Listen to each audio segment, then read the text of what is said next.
traveling, and running through the top 10% of men. Now they're looking for that same high-value man to settle down with. But those men aren't interested in a woman with all that mileage. Single women over 30, whether white or black, are in trouble because they ignored the biological clock. The data doesn't lie. Fertility drops off a cliff after 35. Black women have it even rougher. The numbers show they're the least married demographic, and a lot of that is because standards don't match reality. Too many want a 6-foot, 6-figure man while bringing average looks and a bad attitude. White women aren't far behind though. They're just better at hiding the decline with makeup and filters. The future of dating? It's gonna get uglier before it gets better. Technology and social media have given women unlimited options, which has made them delusional. Marriage rates are plummeting because nobody wants to commit when they can swipe for something better tomorrow. Birth rates are crashing worldwide because women are choosing careers over family until it's too late. Can we improve it? Only if women get honest about what they actually bring to the table and stop listening to these independent woman lies. Men need to stop simping and start having standards too. The strong men and feminine women will pair up and build families. The rest? They'll be on the apps until their 40s, wondering where all the good men went. Reality ain't pretty, but it's reality.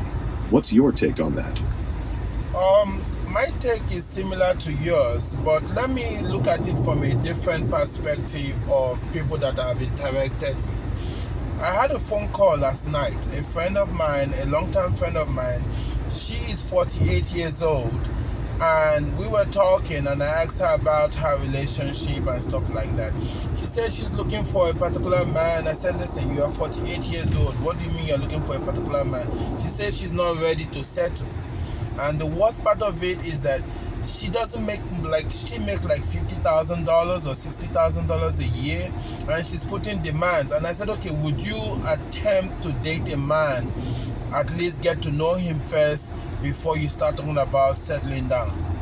She said, no, the man has to meet my standards. I can't date him unless he does that. I said, okay, are you going to get married to him or what? She said, yeah, I'm not going to date somebody unless from day one he tells me he's going to marry me. Why are women so delusional? Why would she make that assumption? And worst of all, she's 48 years old. What do you think? That's classic delusion, my friend. At 48 years old, making 50 to 60K, and still running around with a checklist like she's 25, that's not a woman looking for a husband. That's a woman who's been lied to for 25 years and refuses to face reality. Here's what happened. Society told her she could have it all, that her value would only go up with age, that she should never settle. So she spent her prime years rejecting good men who would have married her, waiting for the perfect package that matches her fantasy. Now the wall hit her like a freight train, and instead of adjusting her standards to reality, she's doubling down on the delusion. A woman in that position with any sense would be saying, I'll meet a decent man, build something real, and see where it goes. But no, she wants him to declare marriage intentions on day one before she'll even give him a chance. That's not standards, that's insanity. Why do they do this? 2 reasons. First, the blue pill programming runs deep. Second, admitting she was wrong about everything would require her to face all those years she wasted. Most women would rather die alone with their standards than admit they made terrible choices. At 48, her options are slim to none for the kind of man she's demanding. The high-value men her age are either married to younger women or dating women 15 to 20 years younger than her. That's just biology and economics. The harsh truth? Some women would rather be alone and right than married and happy. Your friend is one of them. Okay, I understand that part and I agree with you totally.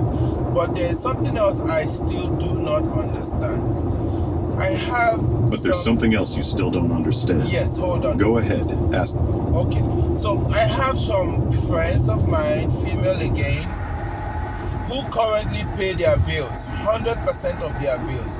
100%. They pay their house rent, they pay their car note, they pay their meals, they pay transportation, everything. And then they meet a guy that wants to have a relationship with them. And all of a sudden, they are saying, will you take care of me? Will you provide this? Will you pay my bills and stuff like that? And I'm like, You already do all that for yourself. Are you looking for a partner or are you looking for a father?